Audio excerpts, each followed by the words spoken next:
Bem, eu já dei boa noite para vocês, mas posso dar de novo? Boa noite. Ou, como alguns preferem, paz e graça do nosso Senhor Jesus Cristo. Hoje é a nossa terceira mensagem no estudo da carta de Tiago. Essa carta que, como já vimos, foi possivelmente o primeiro escrito do Novo Testamento.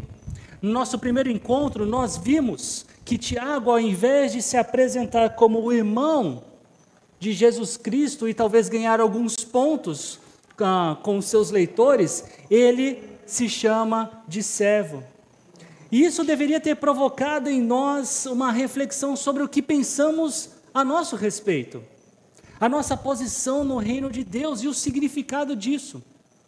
Infelizmente, por vezes, agimos como se nós fôssemos o Senhor. Sentamos na cadeira da igreja, cruzamos os nossos braços e esperamos que os outros façam, que os outros trabalhem, que os outros sirvam. Um servo, ele tem em sua essência o serviço. Um servo sem serviço não serve.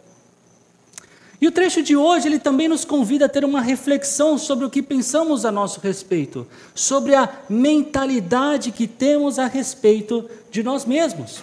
Nos versículos 9 e 10 de Tiago 1, nós lemos: o irmão de condição humilde deve orgulhar-se quando estiver em elevada posição, e o rico deve orgulhar-se se passar a viver em condição humilde. Como eu já disse a vocês, Tiago não é o tipo de escritor que fica explicando aquilo que ele escreve. Ele não dá explicações teológicas profundas para nos convidar a exortar, a fazer a vontade de Deus. Ele é direto e deseja que os irmãos em Cristo coloquem em prática a sua fé. Ele quer ver em ação essa mentalidade cristã do convertido em Jesus. Afinal de contas, ele vai perguntar no capítulo 2 da sua carta: de que adianta alguém dizer que tem fé se não tem obras? Como também já vimos, Tiago ele escreveu a sua carta para judeus cristãos que eram perseguidos.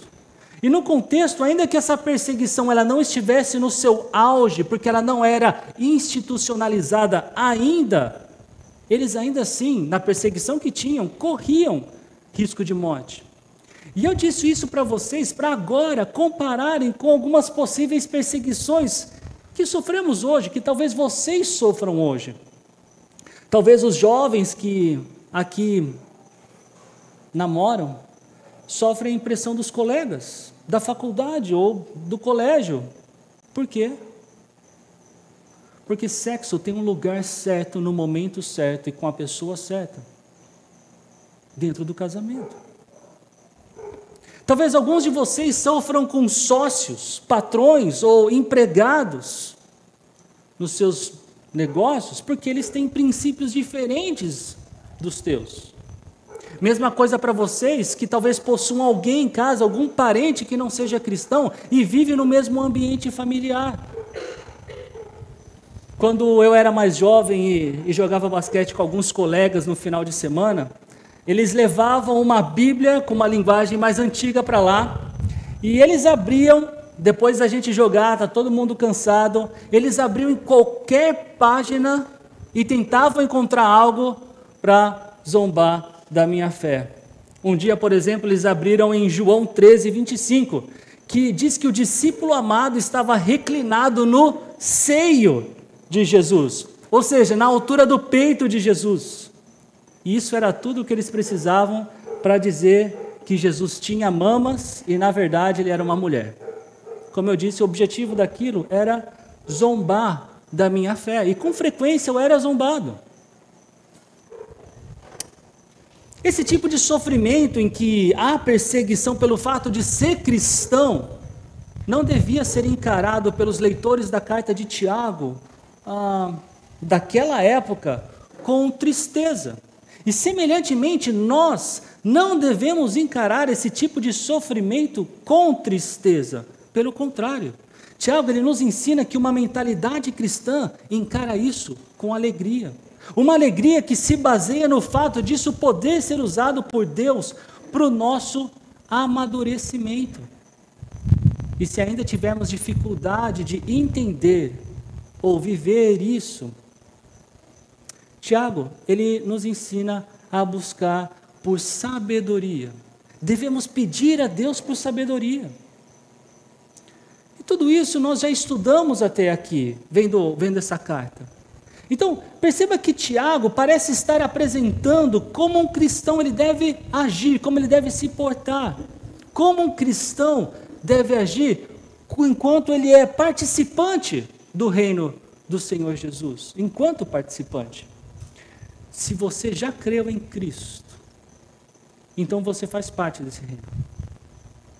E essa mentalidade ela é esperada de você. Agora, se você ainda não creu, entenda que a sua alma está em risco e o meu desejo é que essa mensagem lhe ajude a entender alguns valores eternos e você tome uma decisão positiva por confiar e seguir Jesus Cristo. Porque só Ele é capaz de dar a vida eterna. Sendo assim, eu quero parar agora e orar com vocês e pedir que Deus nos dê sabedoria para entender e viver a vontade dEle. Vamos orar para que Ele nos ensine a ter uma mentalidade cristã de verdade. Senhor, mais uma vez obrigado por ter nos trazido até aqui e estar em volta da Tua Palavra, ou em volta da Tua Palavra. Obrigado, Senhor, porque a partir dela nós conseguimos entender. Mas precisamos também do Senhor, tanto para entender quanto para viver aquilo que o Senhor deseja de nós. Queremos fazer a Tua vontade e por isso, Pai, nos ajude. Nos ajude a entender o que o Senhor tem para nós hoje. E que saiamos daqui, como disse o Arthur, positivamente diferentes, Pai, transformados pelo Teu poder, pela Tua palavra. E é isso que eu oro no nome do nosso Salvador Jesus. Amém. A pandemia, de uma forma ou de outra, ela trouxe algum sofrimento para nós. Um desses sofrimentos pode ter sido relacionado ao seu emprego, ao seu trabalho. Talvez você tenha perdido o seu emprego por causa da pandemia. Talvez você tenha tido que tirar da poupança do seu negócio para que alguns bons funcionários permanecessem no tempo em que a empresa não podia funcionar 100% como antes funcionava. Talvez você tenha perdido clientes. Talvez você tenha tido um ou mais colegas que faleceram por causa da Covid-19. A questão é que a pandemia inegavelmente trouxe sofrimento e pode ter provocado em alguns de nós um pensamento de comparação. Por exemplo, houve um momento da pandemia em que todo comerciante queria que o seu negócio fosse considerado como essencial. Caso contrário, ele não podia abrir. Talvez um momento que ninguém gostaria de estar na pele era naquele comecinho dos médicos e os enfermeiros. Eles e nós mal sabíamos muita coisa sobre o novo coronavírus, mas eles tinham que trabalhar e a profissão deles se tornou ainda mais perigosa. No outro momento, ninguém queria ser professor. Os professores que trabalhavam precisaram se virar nos 30 para continuar instruindo os seus alunos. Tiveram que aprender muita coisa nova, tiveram que ralar. Enfim, toda essa questão de trabalho na pandemia pode ter gerado, como eu disse, em alguns de nós, esse sentimento de comparação. Como é tão impossível que isso tenha acontecido no tempo de Tiago, quando ele escreveu essa carta? Por causa da perseguição, alguns tiveram que deixar suas casas. Por causa da perseguição, alguns tiveram que deixar as suas famílias. Por causa da perseguição, alguns tiveram que deixar o seu trabalho, o seu emprego ou a sua fonte de renda. Alguns deles ficaram pobres e outros já eram bem pobres. Talvez, e inclusive, tivessem dificuldade de conseguir o que comer. Naquela época, para vocês terem uma ideia, 90% da população de Roma vivia abaixo do nível que hoje nós consideramos como pobreza.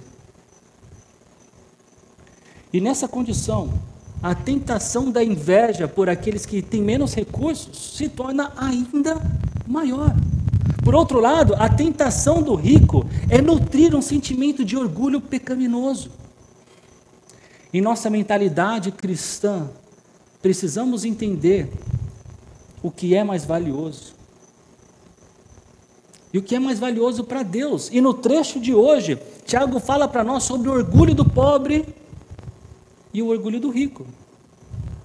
Veja, no capítulo 1, versículos 9 e 10, o irmão de condição humilde deve orgulhar-se quando estiver em elevada posição, e o rico deve orgulhar-se se passar a viver em condição humilde.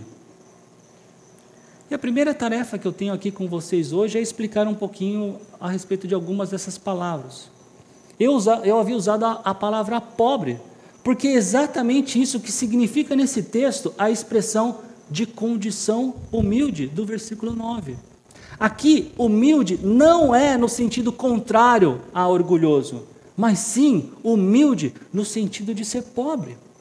Não é por menos que a nova versão transformadora, uma versão mais nova, mais recente, ela traduziu assim: o irmão que é pobre tem motivo para se orgulhar. E nós também usamos a palavra humilde nesse sentido no português. Não, o fulano, ele não consegue ir nesse determinado restaurante, ele não pode alugar aquela casa, porque ele e a família dele são de condição humilde. Olha, Cicrano, ele não tem condições de pagar por esse curso, porque ele é humilde. Nós também falamos assim. Nós também usamos a palavra humilde para nos referirmos à condição socioeconômica de alguém. Percebam então que tanto o pobre quanto o rico são orientados por Deus a se orgulhar. E se orgulhar aqui não é no sentido de ficar pomposo, de ter arrogância ou de soberba. Aqui o sentido é de satisfação pessoal, de por alguma forma você entender e participar daquilo. E aqui, no caso, o irmão pobre deve se orgulhar da elevada posição. E o irmão rico, na possível condição de ser pobre. Então quer dizer que Deus não gosta de riqueza? A verdade é que Deus não fala contra a riqueza e nem contra a pobreza. Em Timóteo, 1 Timóteo, capítulo 6, versículo 17, nós lemos: ordene aos que são ricos no presente mundo que não sejam arrogantes, nem ponham sua esperança na incerteza da riqueza, mas em Deus, que de tudo nos provê ricamente para nossa satisfação. Paulo aqui ele não está fazendo nenhuma acusação contra os ricos. Por quê? Porque ser rico não é o problema em si. Em 1 Timóteo 6,9, também o versículo 10, outro texto de Paulo, nós lemos: os que querem ficar ricos caem em tentação, em armadilhas e em muitos desejos descontrolados e nocivos, que levam os homens a mergulharem na ruína e na destruição, pois o amor ao dinheiro é raiz de todos os males. Percebam que Paulo está ensinando sobre a ambição de viver em função do dinheiro. De novo, isso não significa que a riqueza seja o problema. Muitas pessoas dizem: o dinheiro é a raiz de todos os males. Mas isso não é verdade. Quando nós lemos direito o versículo, o problema não é o dinheiro. O problema é o amor ao dinheiro. Pensem. Onde é que vocês estão depositando as suas esperanças? Vocês acham que os seus negócios vão lhe manter para o resto da vida de vocês? Que a sua profissão e as suas habilidades são a garantia de que nunca lhes faltará dinheiro? Cuidado ao confiar nisso. Quantos comércios não fecharam durante a pandemia? Quantos bons funcionários não perderam seus empregos? Ou você acha que o seu cargo público lhe dá a garantia de que todo mês você vai receber o seu salário? Cuidado ao confiar nisso. Provérbios 23:5, ele diz: as riquezas desaparecem assim que você as contempla. Elas criam asas e voam como águias pelo céu. A riqueza mudar de mão é comum. Um dia fulano é rico, no outro dia ele não é mais. Num dia cicrano é pobre, no outro dia ele é rico. Ter dinheiro no bolso não é um valor eterno. É vendaval, como cantou Paulinho da Viola. Pode ser que um dia o seu dinheiro bata asas. E isso é o que mostra o provérbio. Agora, pode ser também que um dia você bata as botas. E quando isso acontecer, porque vai acontecer, você não vai levar contigo o seu dinheiro, as suas posses ou a sua riqueza. E é isso que Tiago está dizendo nos versículos 10 e 11. Aí está.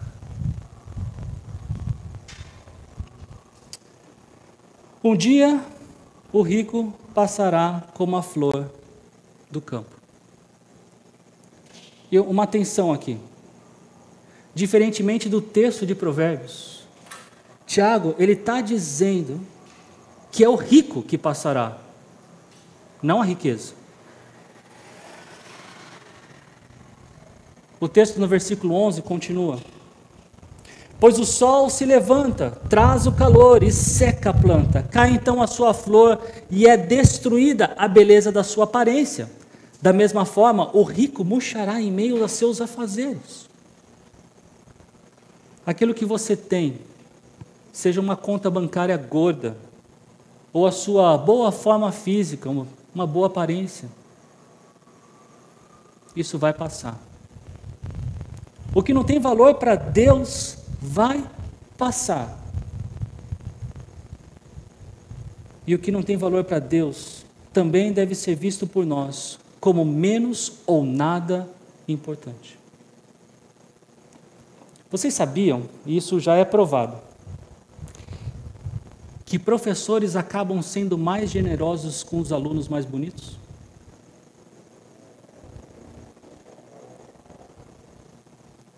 Tem um professor aqui que fez uma cara. Essa é a mentalidade do padrão do mundo. Mas não deve ser a dos cristãos. Se alguém de carro buzina na frente da sua casa, aí você olha e vê que é um carro velho, como é que você responde? Qual é a sua reação? E se fosse um BMW? E se fosse uma Land Rover? E se fosse um Audi? Será que a sua reação seria diferente por causa do carro que está lá fora? Será que você atenderia ele mais rapidamente? Ou ela? O mundo é que tem essa mentalidade. Vocês já viram aquela pegadinha em que o homem convida uma mulher para sair, tenta trocar o telefone com ela não aceita, até que ele vai até onde? O carro dele, aí ela vê qual é o carro e muda de ideia. Não, eu quero sim, vamos sair juntos. Essa é a mentalidade do mundo, onde a sua honra e a sua dignidade estão associadas àquilo que você tem. Talvez você conheça alguma história de vendedores que menosprezaram os seus clientes pela forma como eles se vestiam. Talvez isso já tenha acontecido com você, e eu espero que não seja na condição de você ter sido vendedor.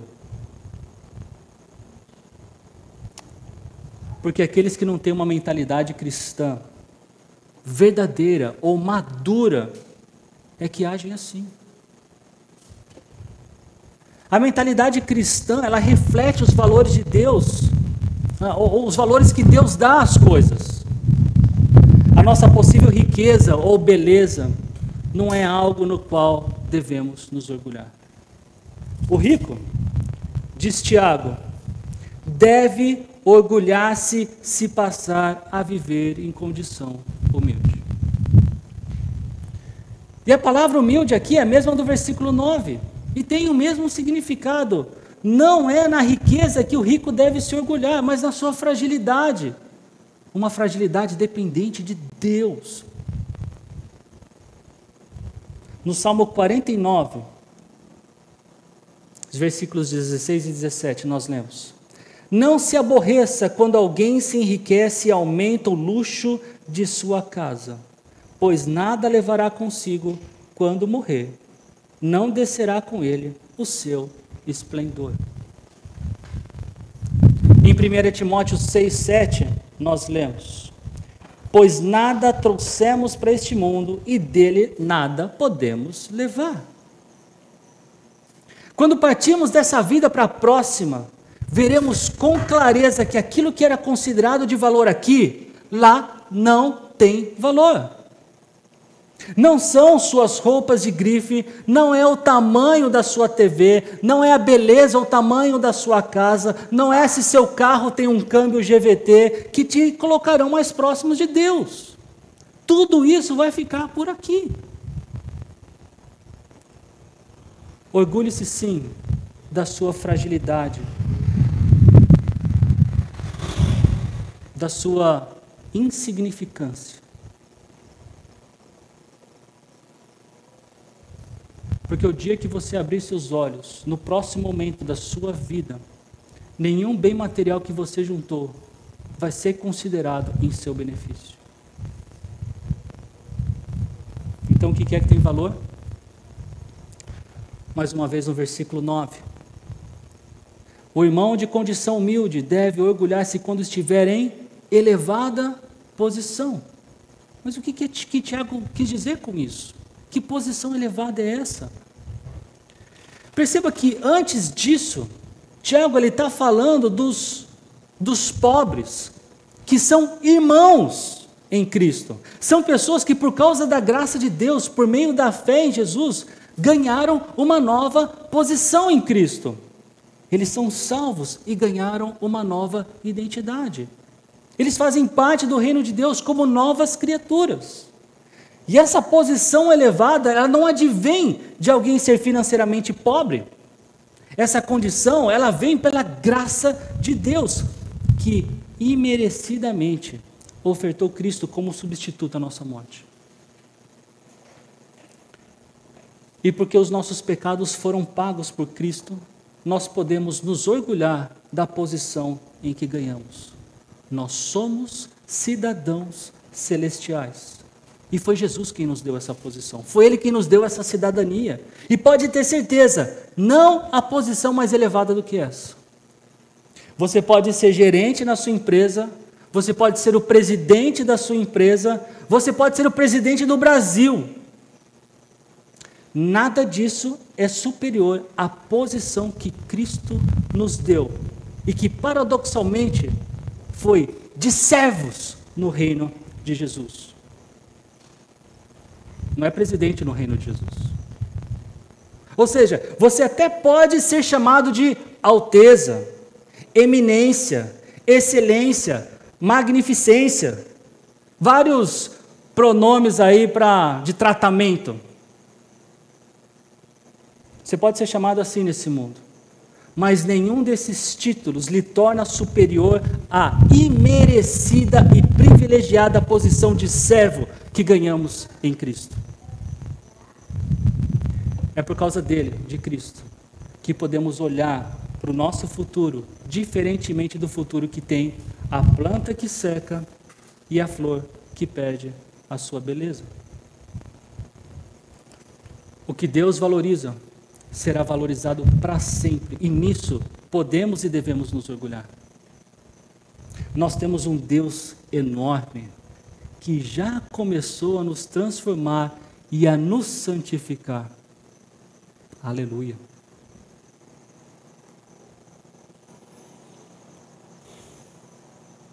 O ponto de Tiago é que crentes devem olhar para além da avaliação do mundo para entenderem quem eles são e olhar para a visão de Deus sobre eles. Douglas Moo é um teólogo, comentarista. De forma resumida, cada um de nós que já creu em Cristo tem uma posição elevada, na qual devemos nos orgulhar.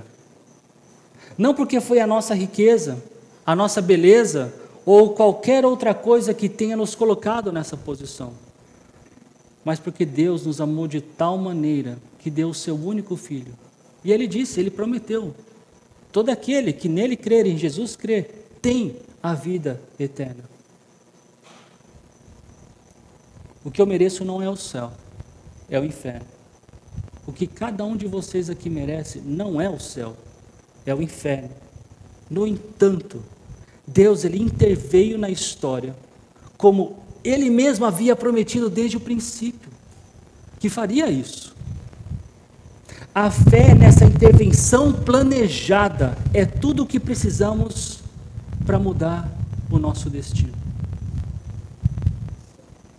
E quando por causa de Cristo ganhamos convicção de que nosso fim é ao lado dele para sempre, a nossa perspectiva do presente, ela começa a ser reformulada.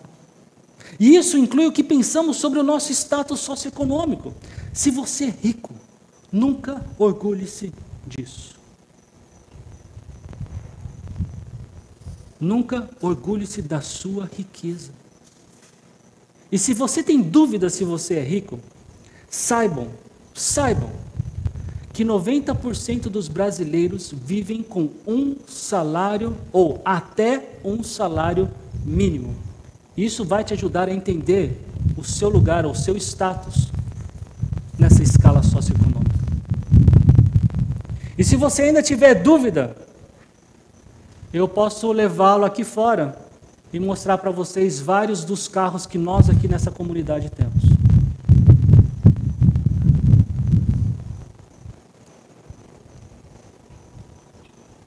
Eu sei que muitos de vocês sabem da apreciação que eu tenho por leite com achocolatado. Estou vendo que já não é mais segredo. Mas eu não sou da época em que leite era vendido em garrafas retornáveis de vidro, como o Abdênego. Eu sou da época do saquinho, do tipo A, tipo B, tipo C. Letícia, depois eu explico para você a época do saquinho. Eu estou falando de leite porque eu já escutei uma história dessas garrafas de leite, elas serem usadas para, na época que elas circulavam, seriam usadas para pegar macaco. E para fazer isso, colocavam um amendoim dentro da garrafa e esperava que o macaco ali enfiasse, né, a sua mão, mas ele conseguia enfiar com a mão aberta, mas ele pegava o amendoim e não conseguia tirar. E nessa hora, a pessoa que estava caçando o macaco ia lá e conseguia pegá-lo. E daí, o ditado: macaco velho não mete a mão em cumbuca. Eu não tenho dúvidas que, por vezes, nós estamos agarrados em amendoins. Se preferir usar o desenho do slide, em bananas, presos em bananas. E isso põe em risco a qualidade da nossa vida cristã e, consequentemente, da nossa comunidade cristã. Valorizamos demais o nosso trabalho, a nossa aparência, os nossos pertences. Nós agarramos esses amendoins e ficamos presos, com um prejuízo enorme por não estar experimentando essa nova mente que nós já temos por causa de Cristo. Nós queremos acumular tesouros na terra e nos esquecemos do que verdadeiramente é valoroso para Deus. Jesus disse em Marcos 8,35: pois quem quiser salvar a sua vida, a perderá. Mas quem perder a vida por minha causa e pelo Evangelho, a salvará. No que é que você está se agarrando? Qual é o seu amendoim? Na riqueza, ela cria asas. Na beleza, é na saúde do seu corpo. Isso vai passar. Quer se agarrar em alguma coisa? Para usar a linguagem de Tiago, quer se orgulhar de alguma coisa? Orgulhe-se na posição que Deus lhe deu. Alegre-se na nova identidade que você tem, que Cristo lhe deu. Desenvolva a sua mentalidade cristã junto às Escrituras Sagradas, porque você já ganhou de Deus o que você precisa para já desfrutar da sua posição elevada.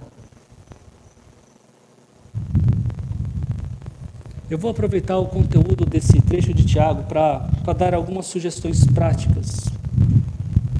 E elas com certeza servem para mim também. Em primeiro lugar, aproveite essa semana, baseado nessa mensagem, para pensar no que é que você realmente dá valor. Avalie como você gasta o seu tempo. Avalie que tipo de sites você gosta de visitar. Dá uma olhadinha no seu celular e veja quais são os aplicativos que você mais utiliza. Pode ser que o que você mais deseja atualmente é ter um corpo como das pessoas que você vê nos filmes que você gosta ou daquelas pessoas que você mal conhece no Instagram. Você e eu precisamos nutrir nossa mente com nutrientes saudáveis, aprendendo o que Deus pensa, olhando para a Bíblia e assimilando os valores de Deus. Invista tempo nisso. Em segundo lugar, pare de reclamar. Pare de murmurar com a política, com as finanças, com a educação, com a saúde. Ao invés disso, olhe com atenção a oportunidade que o sofrimento gera para você e eu aproximarmos mais de Deus, para exercitarmos a nossa dependência nele. E por fim, dedique parte do seu tempo e dos seus recursos para desenvolvermos a missão que temos como igreja. A dimensão da nossa responsabilidade, ela cresce à medida que entendemos melhor a mentalidade cristã, conforme o que Deus nos ensina na sua palavra. Se você não sabe como e onde pode auxiliar aqui na fonte, me procure depois do culto. Será um prazer ouvir o seu desejo de querer servir mais e melhor aqui. Que o nosso estudo na carta de Tiago, ele possa provocar e continuar em nós esse desejo de desenvolver a nossa mentalidade cristã. Senhor, eu quero te agradecer, mais uma vez, pela oportunidade de termos a Tua palavra, de tão livremente aprender dela com os nossos irmãos, com as nossas irmãs. Pai, continue dando a nós o desejo de investir tempo aprendendo da Tua palavra, conversando com o Senhor, dedicando daquilo que temos e obrigado por aquilo que o Senhor nos tornou. Que nós nos lembremos constantemente da nossa identidade, Senhor. Obrigado. Obrigado por isso. Que no momento, Pai, em que não tivermos nada, nós nos lembremos da nossa elevada posição. E no momento que tivermos tudo, ou pensamos que temos tudo, que nós continuemos nos lembrando, Pai, da identidade que temos no Senhor, a ponto de que quando algum recurso nos faltar, nós também nos orgulhamos, porque nós somos filhos do Senhor, nova criatura, servos do Senhor, no Teu reino. Eu oro assim em nome de Jesus. Amém.